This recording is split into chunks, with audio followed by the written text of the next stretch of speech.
शुक्लांबरधरं विष्णुं शशिवर्णं चतुर्भुजं प्रसन्नवदनं ध्यायेत् सर्वविघ्नोपशान्तये. Om. Dear friends, we are seeing shloka number 45 in the Adhyaya Sankhya Yoga, that is second chapter of Gita. Traigunya Vishaya Vedaha Nistraigunya Bhavarjuna Nirdvandvo Nitya Satvastho Niryogakshema Atmavan. So we were reading that, and we were reading this word called Nistraigunya. Nistraigunya, I was telling you, Traigunyam is samsara, the empirical world. Nistraigunya means you have to go beyond these three gunas. These three gunas, gunam, there is one meaning for another, there is one meaning for guna. Guna means a rope.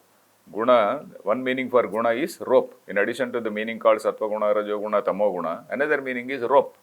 What does a rope do? A rope binds us. So these gunas, they are actually binding in nature. Even sattva guna is binding in nature. One can say, we can get a doubt. Okay, why not I have sattva guna? You can have sattva guna, but over a course of time, you have to get over that also. Because what our philosophy says is, a man should not be in tamoguna. A man means woman, whatever it is. A person should not be in tamoguna. From that tamoguna, one has to rise up and then become a person of action, a man of action, as we say. Even that kamya karma is good enough. So he has to be a man of action. And while being a man of action, suppose you get on to the level of that nishkama karma, that is a much better course. So sattva guna, a person in that sattva guna, he is in that level. So sattva guna also a person who is a spiritual seeker, because sattva guna again is binding in nature. So sattva guna also has to be overcome. So sattva guna is like by getting bound in a golden chain. While rajoguna and tamoguna, they are like, or rather a sinful activity is like binding in iron shackles. But here sattva-guna is like being bound in a golden chain. So one should not be bound by a golden chain also.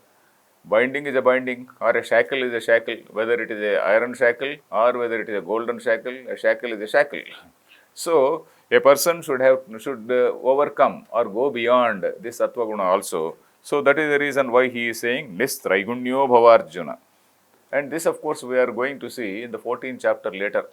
14th chapter is going to describe this particular person who goes beyond the three gunas as Gunatita. Gunatita, that is the real state of a Jnani. We are going to see that in the 14th chapter. But right now, Krishna is just outlining. He is outlining as to what is the highest thing which is there and where you are. Because when you go for counseling to a person, suppose you go to a counselor, and that counselor will have to give the whole range of what are all the possibilities and where you are, what is the highest thing and where exactly you are. So that is what the counselor does. Krishna is like a counselor. So he is just giving what is the highest state and where you are. Nistraigunyo Bhavarjuna and Nirdvandvaha. I was explaining this particular word called Nirdvandvaha. Dvandva is a duality, that is, I like a thing, I hate a thing. And there is a duality called punyam and papam. There is what is called sukha and dukkha, heat, cold, various things. All these things are the dualities. Punyam and papam also, even punyam is not needed. Even punyam, as I said, sattva guna, it makes a person, suppose a person who is staying in sattva guna, he is doing various philanthropic activities. And while doing philanthropic activities, okay, he is getting a lot of punya. And he should not be under the impression, okay, I am doing all sattva guna, all sattvic activities, I am qualified for moksha. It is not like that, because sattva guna also is binding, as I said. So one has to go beyond this punyam and papam. So this is where we come across various pujaris in the temple. Suppose you go to a temple, particularly in Andhra Pradesh, South Indian temples, they read a very long sankalpa. They read a very long sankalpa saying that I want this, that, okay, dharmartha, kama, moksha, siddhyartham, etc. That is okay. But beyond that, for the children, for the grandchildren, etc., etc., rajadware, whatever, success praptyartham, vijaya praptyartham, everything, so many things they read out. So this sankalpa is something which one has to overcome. So nirdvandvaha, nitya sattvastha. Sattvastha means a person who is always staying in his own sattva. In his own sattva means that nitya sattvastha, in that sattva guna only one has to stay. that because Sattva-guna without aspiring for the fruit. Sattva-guna also one may be aspiring for fruit. But here Nitya Sattvastha means somebody who is not aspiring for fruit, so that his mind is capable of receiving this Vedantic knowledge. So only a mind which is clear, only a mind which is clean is capable of receiving this jnanam. So that is the reason why Nitya Sattvastha. And Niryogakshema. Niryogakshema. Krishna is coming with a more clear word called Niryogakshema. Yoga and Shema. Niryogakshema means one who does not want yoga and Shema. What is this yoga and Shema? Yoga means, of course, we should not confuse with Sankhya Yoga, Karma Yoga, etc. Yoga is not even Patanjali Yoga, not even Patanjali's Yoga. It is yoga means that is acquiring, getting something which you do not have. Literally, etymological meaning. An etymological meaning is getting something which you don't have. That is what is called yoga. And Kshema is retaining what you have. That means you want to attain something and retain something. You want to attain and also retain. That is Yoga Kshema. So Niryoga Kshema means you go beyond this. In other words, be a Nishkami. That is somebody who does not want the fruit of an action. So Niryoga Kshemaha. Then Atmavan. Atmavan, the commentators have said Apramattaha. Apramatta means always cautious. Never lose sight of never lose focus on whatever is your highest target. Your highest target is to attain knowledge. And attain that, okay, not immediately for Arjuna. Arjuna is not going to be a jnani right now. Arjuna may, okay, at the end of it we will discuss, at the end of this Gita, but right now he has to be a karma yogi. Right now he has to do that whatever action is ordained on him. As a Kshatriya, a particular type of action is ordained on him. He has to do that particular action. So, Niryoga Kshemaha, Atmavan. Atmavan means, when we use the word Dhanavan, Gunavan, what does it mean? Dhanavan, one who is having Dhanam. Gunavan, one who is having various good characters. Atmavan means what? One who is having Atma means everyone is having Atma. But what does it mean? Atmavan means one who has self-control, one who has very good self-control. And as the commentators have said, Apramattaha, one who doesn't make any mistake in his course of action. And this Atmavan was used for Rama also. Atmavan ko jitakrodho. Atmavan, if you read Valmiki Ramayana, this word Atmavan is used on several occasions to refer to Rama. Atmavan, somebody who is having absolute self-control. Atmavan ko jitakrodha. So that is how Rama is described in Ramayana. So Niryoga Kshema Atmavan. So this is the highest thing, highest place which Krishna is telling. Highest place. Right now, of course, it is not for Arjuna, but Krishna is, as I said, as a counselor, he is giving the entire picture. The next shloka is also in the context of a jnani. Next shloka is quite interesting. That is 46th shloka. It reads like this: Yavan arthavudapane sarvatas samplutodake tavan sarveshu vedeshu brahmanasya vijanatah. Yavan arthavudapane. So here he is describing a situation where, suppose you are a very rich man having a very nice house in the middle of a nice fresh water lake. You visualize a fresh water lake, and in that fresh water lake, in the middle of that fresh water lake, you have built a nice house. And for you, there is no need to have a small well again. You are right now in the middle of a fresh water lake. Don't imagine the modern day pollution, etc. because the comparison has to be taken to a limited level only. Comparisons, they should not be stretched too far. So what about pollution? What about purification of water, etc., etc.? Let us not ask those questions. But here it is only saying, Sarvatas samplutodake, all around there is so much of water. And for such a man, where is the need for Udapana? Udapana means a small source of water, some small water pit. Suppose you are moving in some river bank or something like that. The river has dried up. But still, if you just take out the sand a little bit, you may get some water there in that on the river bed. So that is what is called a Udapana, a small pit of water. So for a man who is there in the middle of a freshwater lake, where is the need for that Udapana? So similarly, for a jnani, For a jnani who has realized the supreme reality, what is the use of all these Vedas which promise about this loka, that loka, Indra loka, Varuna loka, Pitru loka, so many lokas and etc. Or some other punyam, swarga punyam, swarga phalam. All these things, they look very, very petty for him. So that is the meaning of this shloka. Yavan artha udapane, yavat prayojanam. Yavan artha means yavat prayojanam. Prayojanam means usefulness. Udapane. For somebody who is staying in the middle of that freshwater lake, what is the use of this small udapanam or small water pit? So similarly, tavan sarveshu vedeshu brahmanasya vijanatah. For somebody, here the word brahmanasya means does not refer to a brahmana by caste or brahmana by varna. It is referring to brahmana. The commentators have clearly said brahmanasya means somebody who is a realized person, for a jnani. Brahmanasya vijanatah. This word also vijanatah. Vijanatah means one who has realized. And this vijanata word also is something which is in one Upanishad. That is Ishavasya Upanishad. Ishavasya Upanishad. There is one Upanishad called Ishavasya Upanishad. Ishavasyam means Isha Vasyam idam sarvam. The Upanishad starts with that line. Isha Vasyam idam sarvam yatkincha jagatyam jagat. So that is how it starts. It means that whatever you see, you cover it with the idea of Brahman. Isha Vasyam. Vasyam means Achhadaniyam. You have to cover it. You have to envelop it with the idea of Brahman. What does it mean? It means that you don't look at it as something, an object. You look at it as a manifestation of Brahman. Suppose I am looking at a person.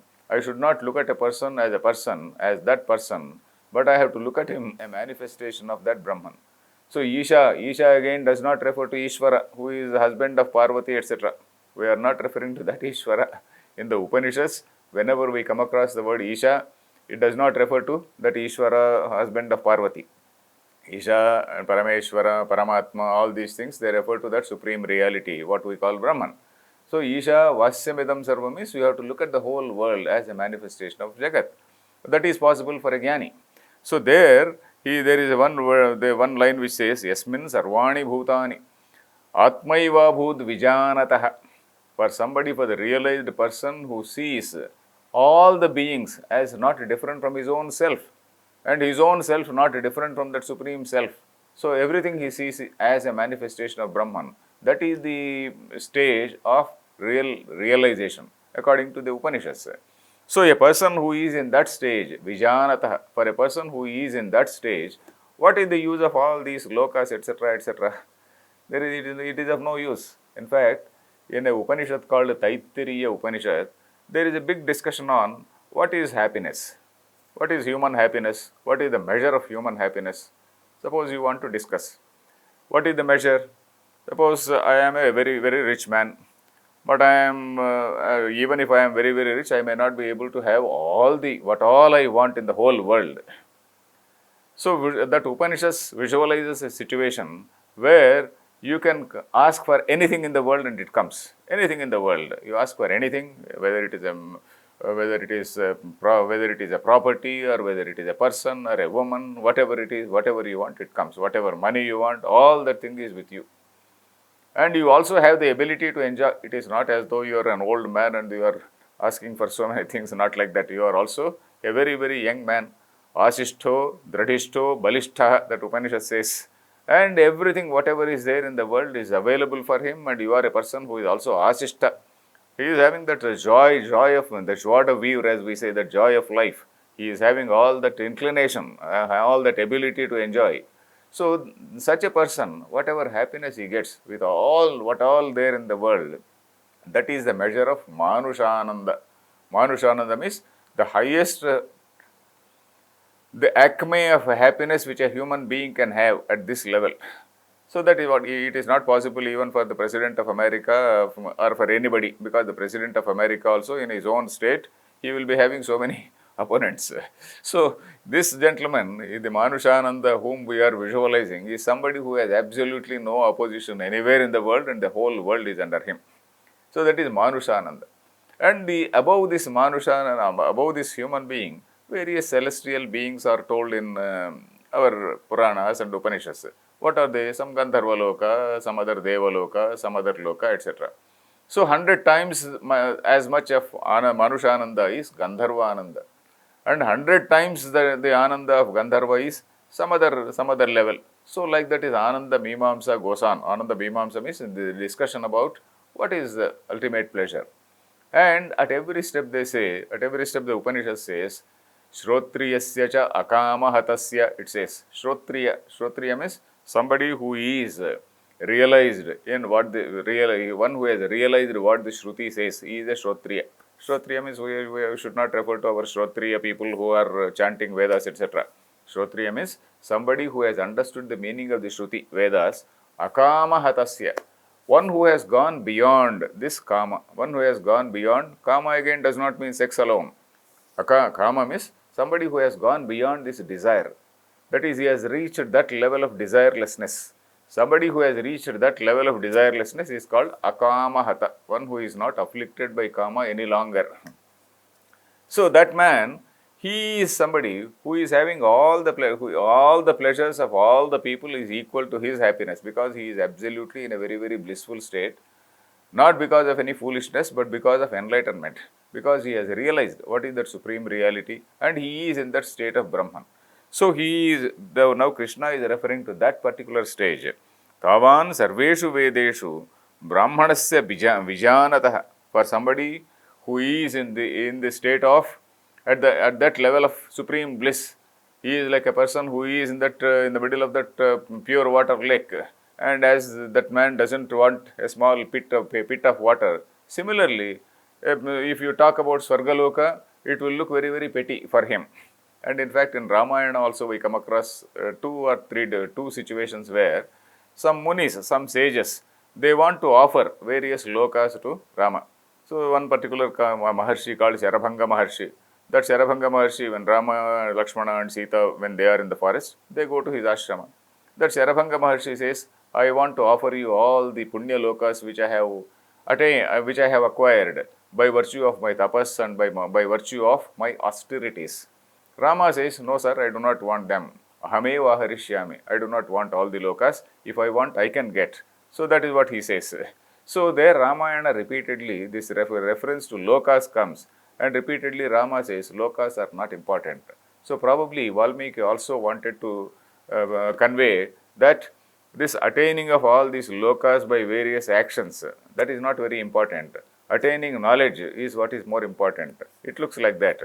Anyway, so here tavan sarveshu vedeshu brahmanasya vijanatah. So a jnani is a person who does not want punyam also. If I am still in the level of a punyam, I am not a jnani. So that is what it means. Then we come to a very, very important sloka that is quite often misunderstood, and some people, they become very angry with this. So that is about nishkama karma. This shloka, which is almost like a sort of formula for nishkama karma. Karmanyeva adhikaraste ma phaleshu kadachana ma karma phala heturbhur mate sangostva karmani. So here Krishna is laying out a principle for action. That is how a person has to do this action. And it is not something which is Krishna is telling something which is newly. It is not something which is anew. This is something which is again from the Upanishads.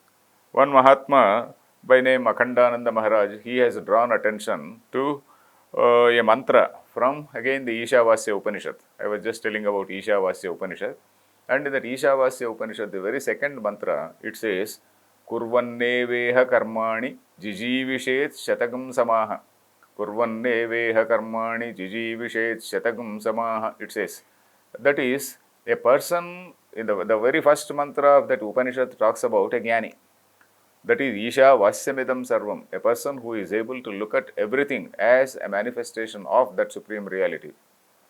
But a person who is not capable of that, a person who is not in that level, he has to do karma. Kurvanneva iha karmani. He has to continue to do karma. Karma means not like karma again and again we have to keep in mind. Karma does not refer to an action where you are just going to office and drawing a paycheck.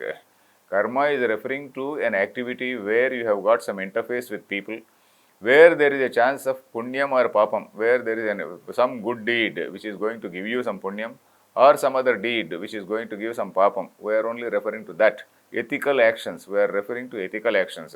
It may be like yajño dhanam tapaschaiva, actions like that. Yajna is again a very, very socially useful activity, socially engaging activity, which engages lot many people. So all these things. So this, in the context of karmanyevadhikaraste, he is talking about, that mantra talks about kurvanneveha karmani jijivishet shatakam samaha. A person has to lead the entire life. And if you have to do in such a way that you are not getting the fruit of that karma. Evam tvai nanyatetosti na karma lipyate nare. That is the mantra says. That is, na anyatha itaha asti. That means there is no other way than this. Itaha anyatha nasti. There is no other way than this. So this is the source for that concept called karma yoga. So karma yoga is not something which is not there in the Upanishads. It is something which is derived from the Upanishads. We will continue tomorrow. Harihi Om Tat Sat.